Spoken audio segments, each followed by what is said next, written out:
पाकिस्तान की policies were wrong, bad, without proper planning.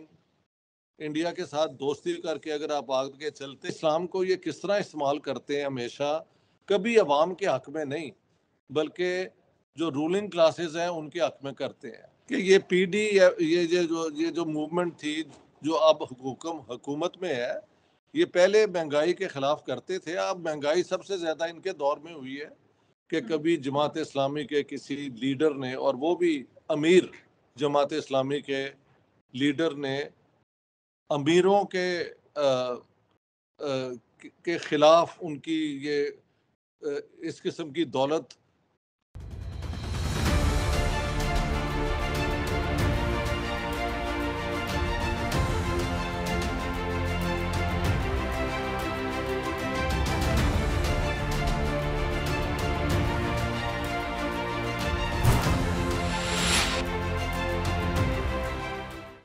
नमस्कार दोस्तों, मैं हूं आपके साथ अंबर जैदी। स्वागत है एक बार फिर से आप सबका हमारे आज के खास कार्यक्रम में। और आज हम बात करने वाले हैं पाकिस्तान से आ रही एक खास खबर से। वैसे तो हम सब जानते हैं कि पाकिस्तान इकोनॉमिक, सोशो और सिक्योरिटी और पॉलिटिकल कई तरह के क्राइसिस से गुजर रहा है।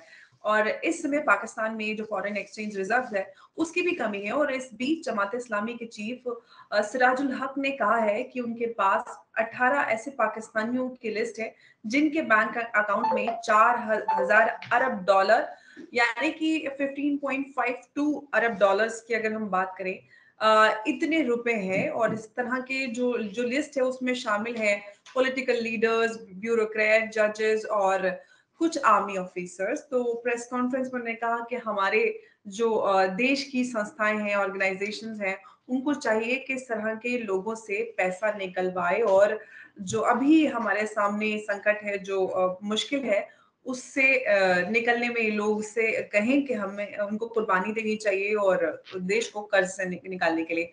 इसी पे हम आगे बात करेंगे। हमारे साथ मौजूद हैं आप सबके जाने पहचाने मशहूर ऑथर इश्तियाक अहमद साहब। बहुत बहुत स्वागत है सर आपका। नमस्कार। बहुत बहुत मेहरबानी आपकी। नमस्कार। तो ये सर, हाँ, आपका जी सवाल मैंने सुन ली है। मेरा सवाल सर सबसे पहला तो यही है कि आप इस बयान को जो सिराजुल हक साहब का, इसको आप कैसे देख रहे हैं? मैं तो बहुत खुश हूं कि पहली दफा, और शायद I hope it is not the last time, कि कभी जमात इस्लामी के किसी लीडर ने, और वो भी अमीर जमात इस्लामी के लीडर ने, अमीरों के खिलाफ उनकी ये इस किस्म की दौलत के ऊपर एक सवाल उठाया है और कहा है कि वो पाकिस्तान के इन हालात में कुर्बानी तो मैं उसे बिल्कुल नहीं कहूँगा, वो अपनी रिटर्न करें जो उनकी ड्यूटी है। कि इतने गरीब मुल्क से इतना पैसा इकट्ठा कर लेना, ये 18 की अगर लिस्ट है तो आप अंदाज़ा लगाएं कितनी इनकी होल्डिंग्स होंगी। तो अगर जमात इस्लामी भी इस मौक़िफ़ पे आ गई है, जो पुराने सोशलिस्ट जो हैं वो बहुत देर से कह रहे हैं कि पाकिस्तान में लूट खसूट की जो हुकूमत है और जो पाकिस्तान बनने के साथ अवामी वसाइल को मिसयूज़ किया गया है, अगर इसके ऊपर अब जमात इस्लामी भी हमारे साथ आके खड़ी हो गई है, उन लोगों के जो समझते हैं कि इंसाफ यही है कि ऐसी दौलत को वापस लाया जाए पाकिस्तान में, और उसको हमारे जो कर्जे हैं उनके लिए और हमारे जो ज़रूरियात हैं लोगों की, उनको पूरा करने के लिए इस्तेमाल किया जाए। तो आई टोटली बैक सिराजुल हक साहब जो जमात इस्लामी के जो ये उन्होंने मौक़िफ़ लिया है, ये बिल्कुल पाकिस्तान के और पाकिस्तान के अवाम के हक में है। अच्छा, लेकिन सर मेरा सवाल एक ये है कि सिराजुल हक साहब के पास उन लोगों की लिस्ट है, लेकिन पाकिस्तान जो एडमिनिस्ट्रेशन है, सरकार है, वो इस तरह के जो कदम है वो क्यों नहीं उठा पा रही है? क्यों ऐसे लोगों के पास, जिनके पास देश से लूटा हुआ पैसा है, उनसे क्यों उनको फ्री हैंड दिया हुआ है, वो क्यों फ्री घूम रहे हैं? बात यह है कि ये जो लूट खसूट जिसका जिक्र कर रहे हैं सिराजुल हक साहब, ये पाकिस्तान की करप्ट, इनकॉम्पिटेंट कॉम्प्रोमाइज एस्टेब्लिशमेंट की वजह से मुमकिन है, वरना ये कैसे हो सकता है कि पाकिस्तान में इधर बैंकरप्ट हो रहे हो और कुछ 18 लोगों के पास इतना पैसा हो। एक्चुअली अगर कोई इतराज़ नहीं है, लेकिन मैं ऐड करूंगा कि ये 18 की लिस्ट तो शायद बहुत बड़ी होल्डिंग्स की है, लेकिन इससे भी ज़्यादा मैं जानता हूँ कि ये लिस्ट कई सौ या कई हज़ार में आती है लोगों की। 1% ऑफ द पाकिस्तान पॉपुलेशन शायद इतनी दौलत उसके पास है कि 99% उनके सामने बेबस है। तो सिराज उल हक की साहब की लिस्ट के अलावा भी जो स्टेट के अंदर ब्यूरोक्रेसी की करप्शंस हैं, और देखिए अभी जनरल बाजवा का जिक्र जो हुआ है और वो पब्लिक में आ गया है कि 12.7 बिलियन रुपीस के प्लॉट ही उन्होंने आगे पीछे किए हैं अपनी बीवी और वो क्या कहते हैं बहू के हक में।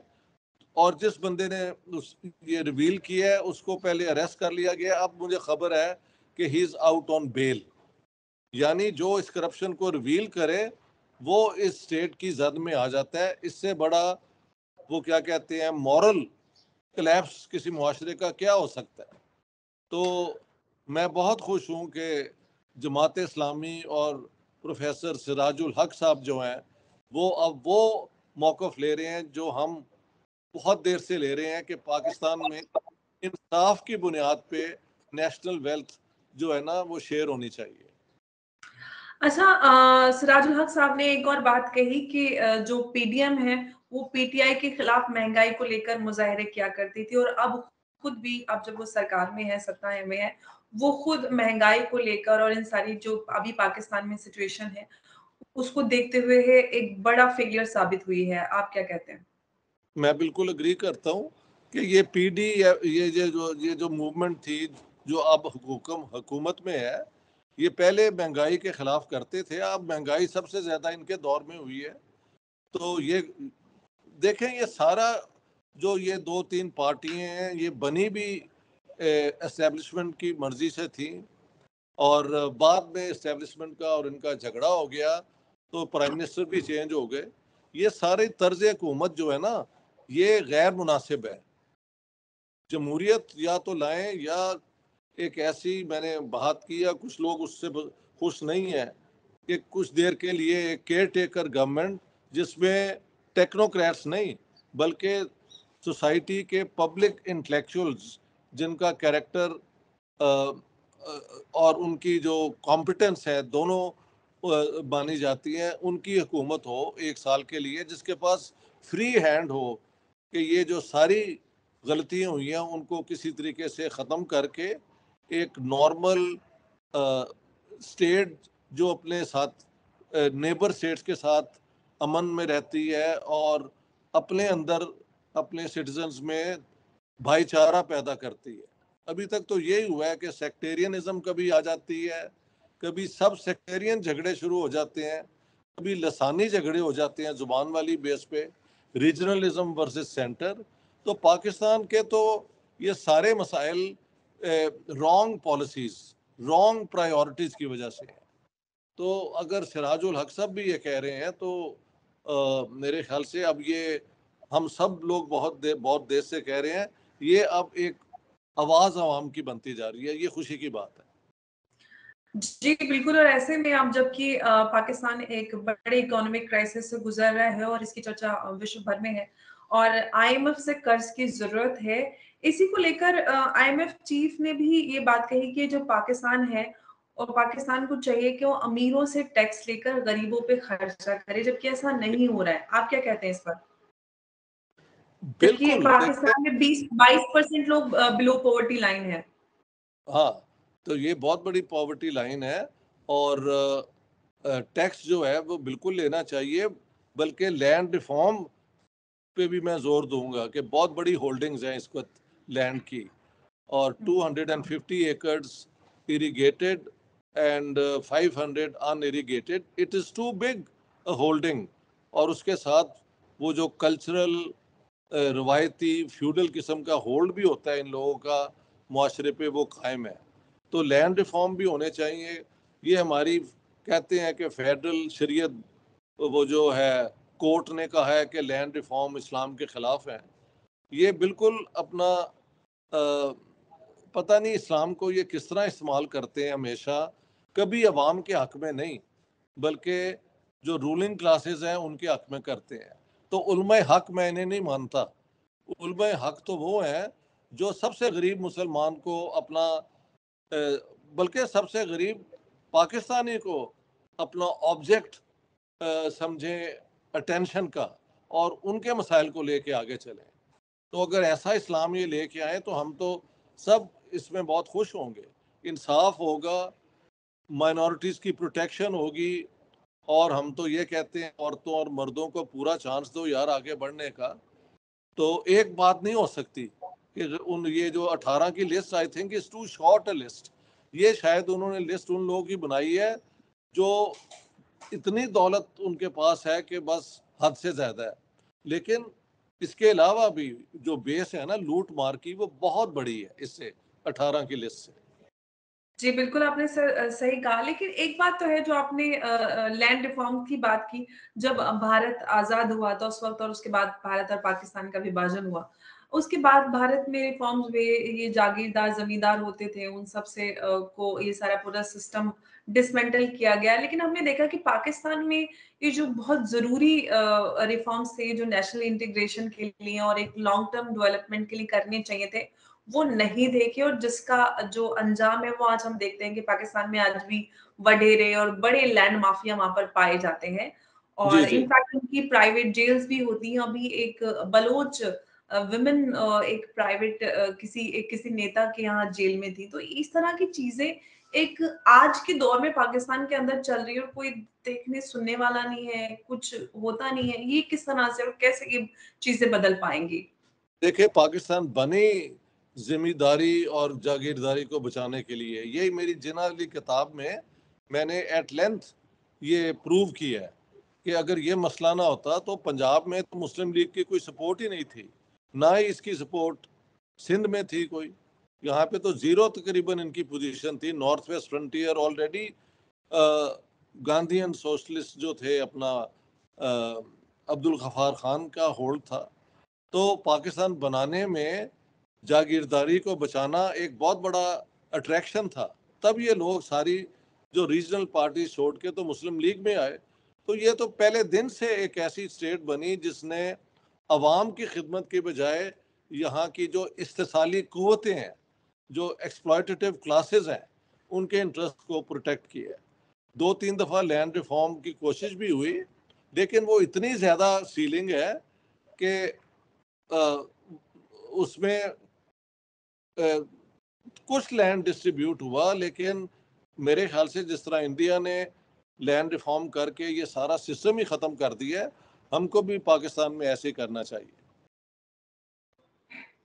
जी, बिल्कुल, लेकिन पाकिस्तान में तो वो विज़न और वो एक पॉलिटिकल विल नज़र नहीं आती है किसी भी चीज़ को या किसी रिफ़ॉर्म को करने के लिए।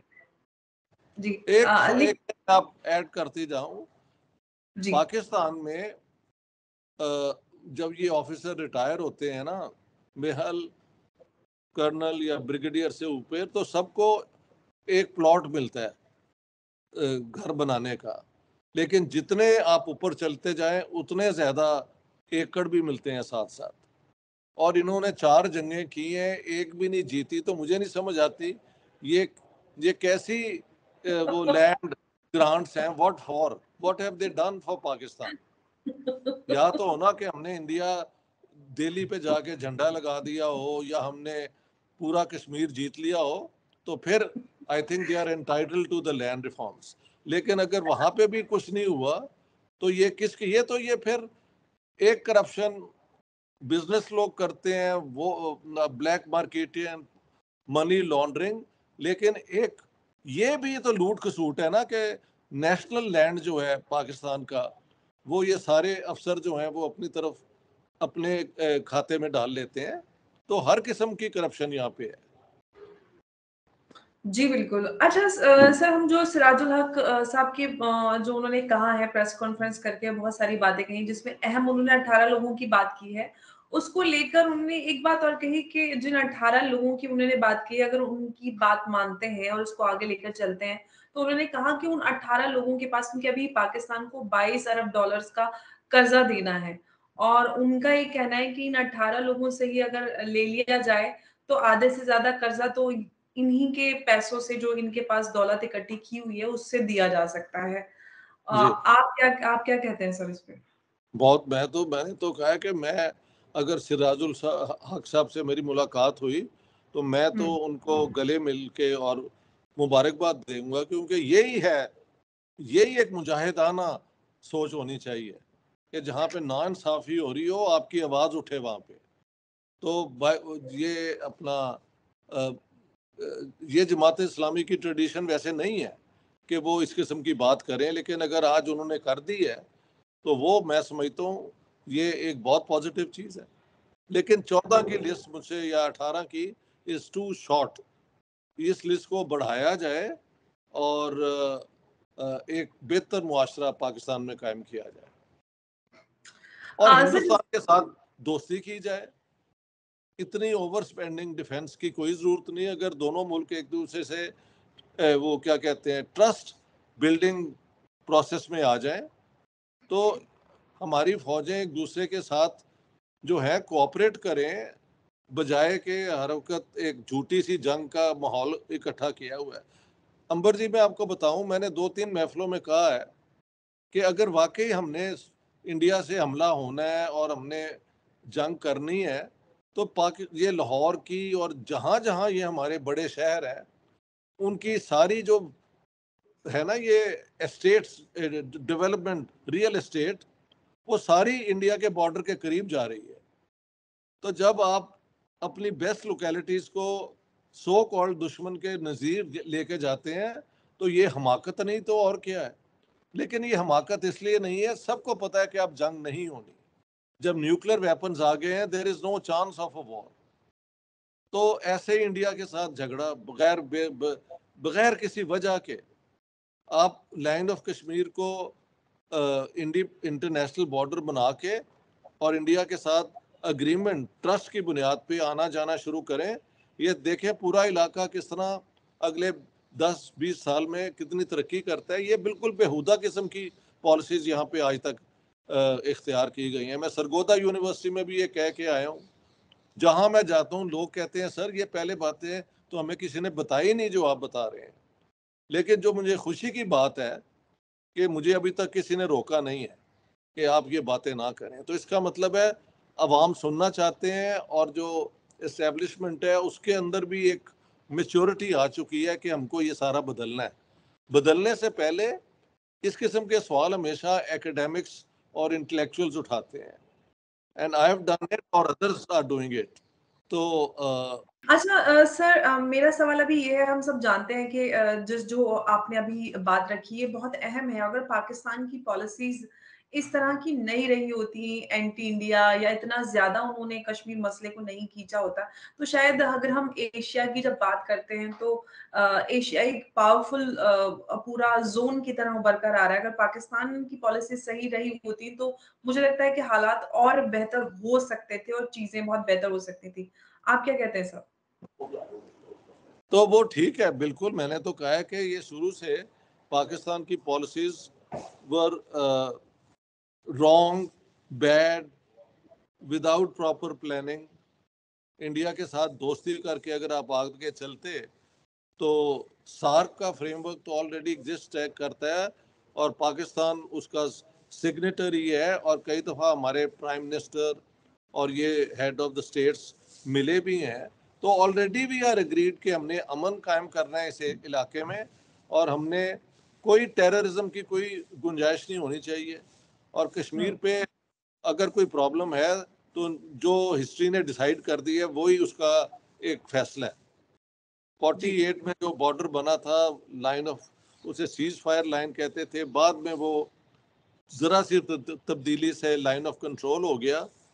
इस इस बैलेंस को कायम रखना चाहिए, लेकिन इसको एक दीवार के तौर पे नहीं, एक सिर्फ लीगल रिकग्निशन के तौर पे आप रखें और लोगों को जी। आने जाने दें। यार मैं कहता हूँ पाकिस्तानी मुसलमानों को कि यार तुम अरबों की तरफ हर वक्त देखते हो, जरा दूसरी तरफ तो देखो। जितने मुसलमान इंडिया में हैं उतने यहाँ तुम हो, शक्लें भी तुम्हारी वही हैं, हरकतें भी तुम्हारी वही हैं, खबासतें भी तुम्हारी वही हैं जो हमारे सारों लोगों में होती हैं।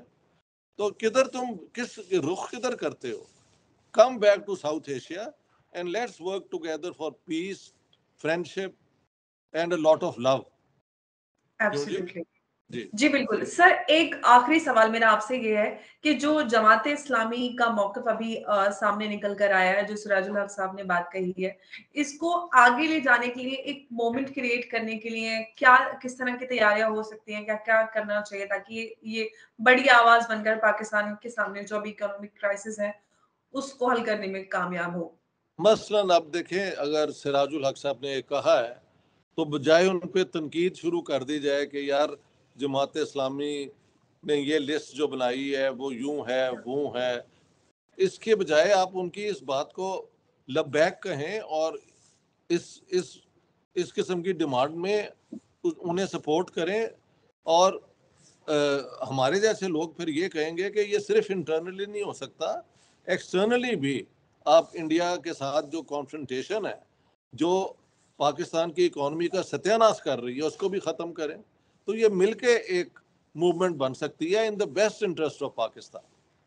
मैं कहता हूँ कि मेरी क्रिटिसिज्म जो है is not destructive, it is constructive. Absolutely sir, और आप हमेशा पाकिस्तान के बेहतरी के लिए हमेशा बहुत खुलकर अपनी बात रखते हैं। बहुत-बहुत शुक्रिया सर, आज भी आपने हमेशा की तरह बहुत खुलकर अपनी बात रखी, बहुत बेहतरीन अंदाज में। नमस्कार, जय हिंद, जय भारत। शुक्रिया बहुत। बहुत मेहरबानी, शुक्रिया। Thank you.